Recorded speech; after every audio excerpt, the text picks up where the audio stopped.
பெரும் தலைவரும் தமிழகத்தின் முன்னாள் முதல்வருமான காமராசரின் பிறந்த தினமான ஜூலை 15ஆம் நாளை சிறப்பிக்கும் வகையில் தமிழக வெற்றிக் கழகம் ஒட்டப்பிடாரம் சட்டமன்ற தொகுதி தெற்கு ஒன்றியம் சார்பில் தூத்துக்குடி தங்கம்மாள்புரம் ஸ்ரீமன் நாராயணசுவாமி சமுதாய நலக்கூடத்தில் இலவச மருத்துவ பரிசோதனை முகாம் நடைபெற்றது.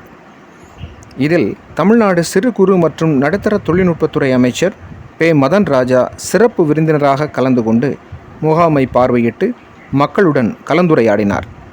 நிகழ்வில் தூத்துக்குடி மாவட்ட தெற்கு ஒன்றிய செயலாளர் விண்ணரசி எஸ்.எம். குழந்தை ராஜா, எஸ்.டி.ஆர். விஜயசீலன், சேர்வைக்காரன்மடம் முன்னாள் பஞ்சாயத்து தலைவர்கள் ஜே. ஞானசேகர், ஜி. ஜபக்கனி, மருத்துவ முகாம் ஒருங்கிணைப்பாளரும் தாவேகா பிரமுகருமான ஜி. பிளஸிங் சாமுவேல், ராமச்சந்திராபுரம் இணைச் செயலாளர் ஜில்லா சுரேஷ், கிளைச் செயலாளர்கள் பொன் சுந்தர், அருள் செல்வன், ஏ. சுராஜ், மாரியப்பன் மற்றும் புதுக்கோட்டை மரம் அறக்கட்டளை உறுப்பினர்கள், பொதுமக்கள் என பலரும் கலந்து கொண்டனர்.